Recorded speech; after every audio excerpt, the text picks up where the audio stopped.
राजकुमार home education point. आज हम 10वीं कक्षा की गणित की कार्यपत्रक 13 करने जा रहे हैं। ठीक है, जो कि आकलन कार्यपत्रक है और जो ये 29 जनवरी के लिए है। ठीक है, इसमें 20 अंक है के कार्यपत्रक है। ठीक है ये, और इसमें अंक जो है प्रश्न के सामने दिए गए हैं।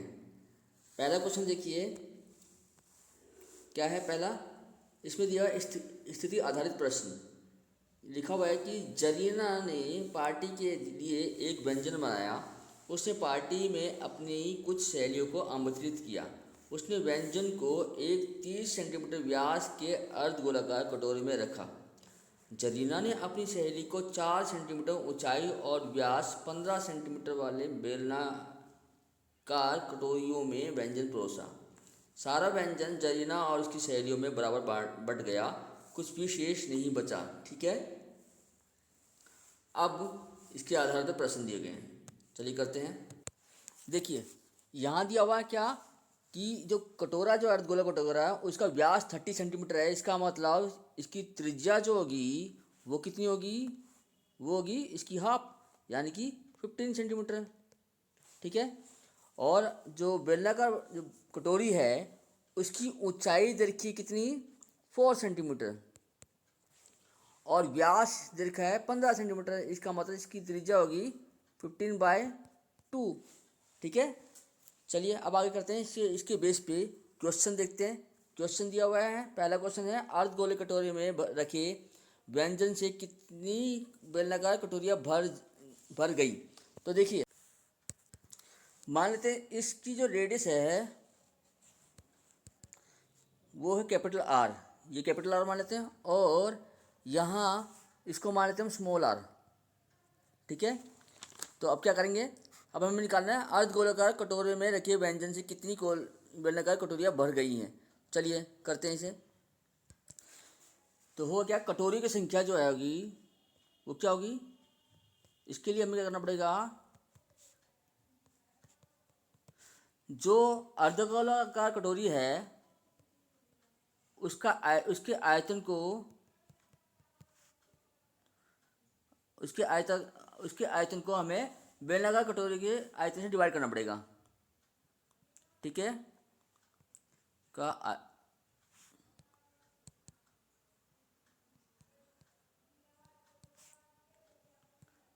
ये हो गया अर्धगोलाकार कटोरी का आयतन बटे में बेलनाकार कटोरी का आयतन। ठीक है, तो सोल्व कर दीजिए। ये क्या आएगा, ये 2/3 पाई आर क्यूब होता है। हमने आर इसकी कैपिटल में ली है। ठीक है, अपॉन में ये हो जाएगा बेलन का आयतन होता है पाई आर स्क्वायर एच। ठीक है, अब वैल्यू पुट कर दीजिए। ये 2/3 ऐसे रखा है, और पाई से पाई कैंसिल कर दो, और आर कैपिटल आर दी ये कितनी, 15। ठीक है, 30 जो व्यास दिया हुआ है तो इसकी त्रिज्या हो जाएगी 15, तो 15 गुणा 15 गुणा में 15 हो जाएगा ये। ठीक है, बटे में दिया हुआ है कितना, r square small r square यानी 15/2 है इसकी बेलन की, तो 15/2 होगा। 15/2 गुणा में 15/2 गुणा में एच कितना दिया, 4। ये देखिए ये 2⁴, ये ऐसे कैंसिल हो जाएगा।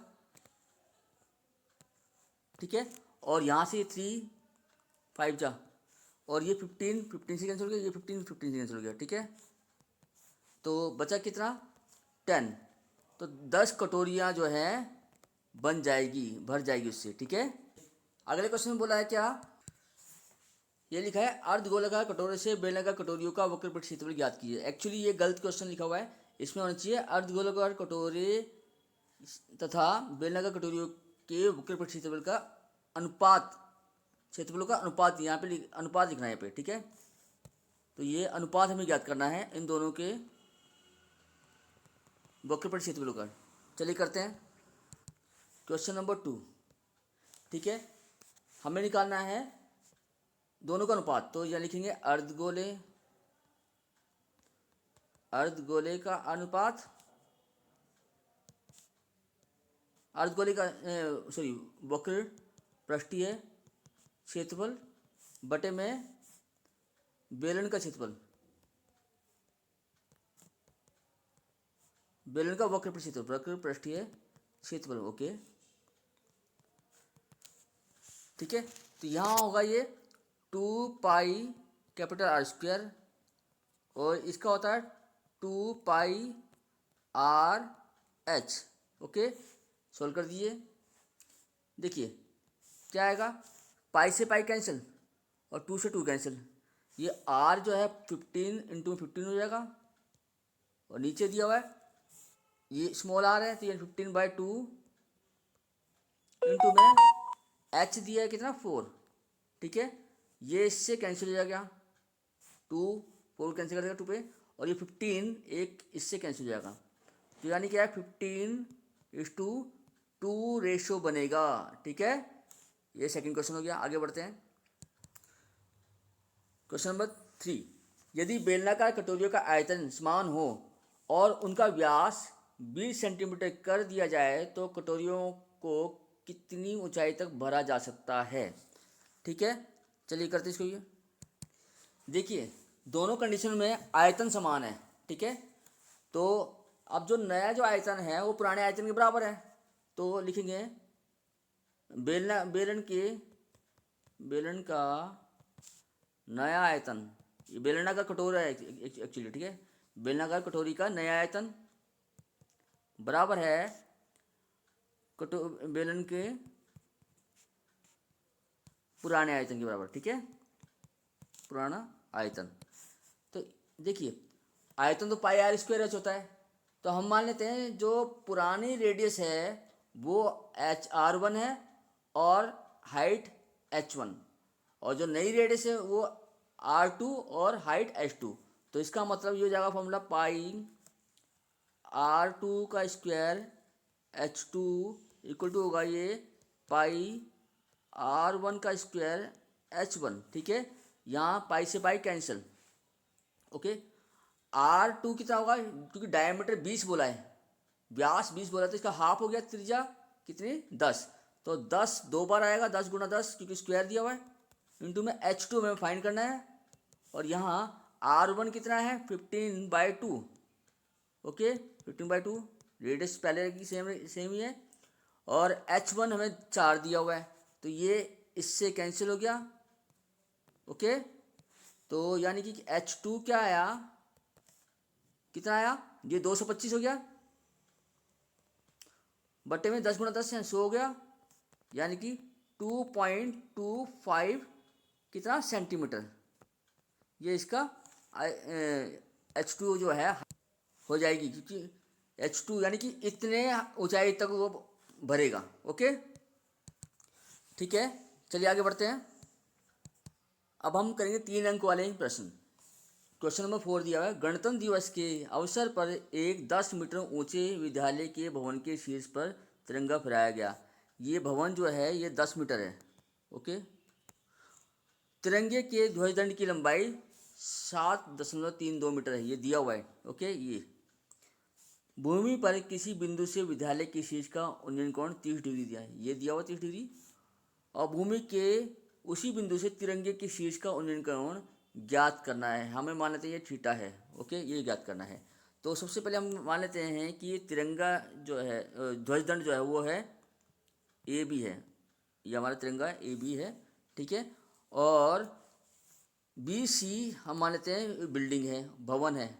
ठीक है, और ये जो बिंदु है, ठीक है, उस बिंदु को मान लेते हैं D। ठीक, अब आगे करते हैं। देखिए यहाँ पे क्या निकालना हमें निकालना भूमि से उसी बिंदु से, भूमि के उसी बिंदु से तिरंगे की शीर्ष का उन्नयन कोण ज्ञात कीजिए। तो करते हैं स्टार्ट। सबसे पहले हम क्या करेंगे, ट्रायंगल BCD लेंगे और इसमें ये जो बिंदु है इसकी दूरी फाइंड करेंगे इस विद्यालय से। ये मान लेते हैं ये X मीटर है। ठीक है, तो करते हैं। देखिए ये हो जाएगा बी सी अपन में C D, B C height दे रखी है और सी डी जो आधार है, ठीक है। तो और ये दिया तुम्हें 1030, लंबटे आधार 10 होता है, 10 थीटा होता है, एंगल दिया 30। तो इसे सोल्व करते हैं। यहाँ बी सी तुम्हें दिया 10 मीटर और हाइट जो सी डी जो है हम इसे एक्स मान लेते हैं, ठीक है। और 1030 होता है 1/√3। तो इसका मतलब एक्स इक्वल टू हो जाएगा 10√3 मीटर, ठीक है। ये आ गया हमारी बिंदु से विद्यालय की दूरी, ठीक है। अब हम ट्रायंगल लेंगे, कौन सा, इन ट्रायंगल त्रिभुज ए सी डी में, ए सी डी में, ठीक है। देखिए ये ट्रायंगल ये है फिगर, यहाँ पे हम लेंगे, अब हम लेंगे ए सी अपन में सी डी। देखिए ए सी और सी डी अगर हम ए सी अगर फाइंड करते हैं तो ये 10 + 7.32 हो जाएगा, यानी कि 17.32 इसकी ऊंचाई हो जाएगी, ठीक है। चलिए हम ए सी अपन में सी डी ले रहे हैं। ए सी अपन सी डी होगा 10 कितना थीटा, लंबे आधार हो गया ना अभी। तो ए सी हमारे पास कितना आया, 10 + 7.32, तो यानी 17.32 बटे में जो एक्स सी डी एक्स है और ये 10 थीटा, ठीक है। अब देखिए 17.32 तो ऐसे रहा, लेकिन जो x की वैल्यू हमारे पास आ चुकी है कितनी, 10√3, देखिए यहाँ पे आई है ना, ठीक है। ये कितना 10 थीटा। अगला स्टेप क्या होगा, यहाँ देखिए 17.32 बटे में 10 गुणा में √3 की वैल्यू होती है कितनी, 1.732 और ये होगा 10 थीटा, ठीक है। अब आगे बढ़ते हैं। देखिए यहाँ क्या होगा, अगर हम इसको 10 से डिवाइड कर देंगे तो ये 17.32 ऊपर है, 17.32 ही नीचे आ जाएगा, यानी बराबर है। और ये कितना है 10 थीटा, ठीक है। यानी कि 10 थीटा जो आया वो 1 आया, ओके। और 1 जो होता है वो किसके बराबर होगा, 1045, ठीक है। इसका मतलब थीटा इक्वल टू होगा 45 डिग्री, ओके। चलिए आगे बढ़ते हैं। क्वेश्चन नंबर 5, एक पेट्रोल टैंक मध्य से बेलनाकार है जिसका व्यास 28 सेंटीमीटर व लंबाई 24 सेंटीमीटर है। इसके दोनों छोर पर व्यास 28 सेंटीमीटर व 9 सेंटीमीटर लंबाई के शंकु लगे हैं। पेट्रोल टैंक का आयतन ज्ञात कीजिए। चलिए पहले इसकी फिगर ड्रॉ करते हैं। देखो फिगर ऐसी बनेगी, इसमें ये जो है ये 28 दी हुई है, इसका मतलब त्रिज्या जो होगी वो कितनी होगी 14, ठीक है। और इसकी जो लंबाई देखिए वो दी है 24, ये 24 है, ठीक है। और शंकु की ऊंचाई जो है वो कितनी है 9 सेंटीमीटर, ठीक है, ओके। अब हमें निकालना है कि इसका आयतन क्या होगा। देखिए क्या लिखेंगे, ये है टंकी, टैंक का आयतन बराबर क्या होगा, देखिए इसमें जो बेलन का आयतन है, इसका बेलनाकार भाग जो उसका आयतन निकालेंगे, बेलन का आयतन जमा 2 शंकु यहाँ पे, तो 2 गुणा शंकु का आयतन, शंकु का आयतन, ओके। तो बेलन का आयतन क्या होता है πr²h। अच्छा यहाँ पे हाइट 2 होगी, एक तो बेलन की है और एक शंकु की, तो हम बेलन की हाइट को मानते हैं h1 और शंकु की h2। तो πr²h1 प्लस 1/3, एक मिनट, 1/3 πr²h2, ये फॉर्मूला होगा इसका, ठीक है। अब इसमें देखिए πr² जो है, अच्छा इसमें सॉरी, इसमें 2 शंकु है इसलिए 2 गुणा 1/3 πr²h2 होगा, ठीक है। तो πr² कॉमन आ गया, तो यहाँ कितना है h1 प्लस में 2/3 और ये h2 हो जाएगा, ठीक है। सोल्व कर दिए इसे, वैल्यू पुट करते हैं तो पाई की वैल्यू 22/7 है, ठीक है। और आर जो है वो 14 होगी क्योंकि इसका व्यास दिया हुआ 28, तो ये 14 इंटू 14 हो जाएगा, ठीक है। और H1 कितनी दी है 24, बेलन की ऊंचाई 24 दी रखी है, और प्लस में 2/3 H2 जो है यानी कि शंकु की ऊंचाई 9 दी हुई है। सोल्व कर देंगे, ये से कैंसिल 3 से, ठीक है। और यहाँ 7 14 कैंसिल कर देगा, 2 पे जाएगा, ठीक है। तो ये जाएगा 22 इंटू में 28, ठीक है। 14 टू या 28 होते हैं, और यहाँ 24 प्लस ये हो जाएगा 6, ठीक है। आगे इस मल्टीप्लाई करते हैं, 22 को अगर 28 से मल्टीप्लाई करते हैं तो ये 616 आ रहा है, ठीक है। और ये गुणा में 30, अब इसको मल्टीप्लाई करते हैं, ये 6 3 18, ये 3 4 और ये 6 18 और ये 0, तो ये जो आंसर आएगा सेंटीमीटर क्यूब में आएगा क्योंकि ये आयतन है, ओके। तो इसका टैंक का आयतन आया 18,480, ठीक है। चलिए आगे बढ़ते हैं। अब देखिए 4 अंकीय प्रश्न, पहला छठा प्रश्न है, एक गली में आमने सामने घर ए और घर बी हैं। घर ए की खिड़की भूमि से 60 मीटर ऊंचाई पर है। घर ए की खिड़की से घर बी के शीर्ष का उन्नयन कोण 60 डिग्री है तथा घर बी के आधार का अवनमन कोण 45 डिग्री है और घर बी की ऊंचाई ज्ञात कीजिए। चलिए करते हैं इसकी फिगर ड्रॉ करते हैं। छठा क्वेश्चन देखिए, मान लेते हैं ये घर ए है और ये घर बी है, ठीक है। और यहाँ इस खिड़की है, इस खिड़की से जो एंगल बन रहा है बी के शीर्ष का वो है यहाँ से, मान लो ये यहाँ से बन रहा है, और इसी से इसके आधार का भी बन रहा है, ठीक है, ओके। और इसका आधार को अगर मिलाते हैं तो ये ऐसा बन जाएगा, और इसके सामने अगर लाइन ड्रॉ करते हैं तो ये ऐसे बनेगी, ठीक है। तो इस हिसाब से ये फिगर मान लीजिए ए है, घर ए, ये घर बी है, ओके। और मान लेते हैं ये सी, ये कोई सी पॉइंट है खिड़की, ए भवन की खिड़की है सी, और डी इसका आधार हो गया। ऐसे ही बी भवन का आधार मान लेते हैं हम क्या, ई, और एफ इसके बीच में जो इसके जो सी डी के समांतर है, सी के सामने बिल्कुल सामने वो आएगा पॉइंट एफ, ठीक है। अब हमें दे रखा है कि जो खिड़की है वो 60 मीटर ऊंची है, ए भवन की खिड़की 60 मीटर ऊंची है, ठीक है। तो इसका मतलब ये भी 60 मीटर होगी, ठीक है। तो मान लेते हैं कि जो भवन की ऊंचाई कितनी है h मीटर, ओके।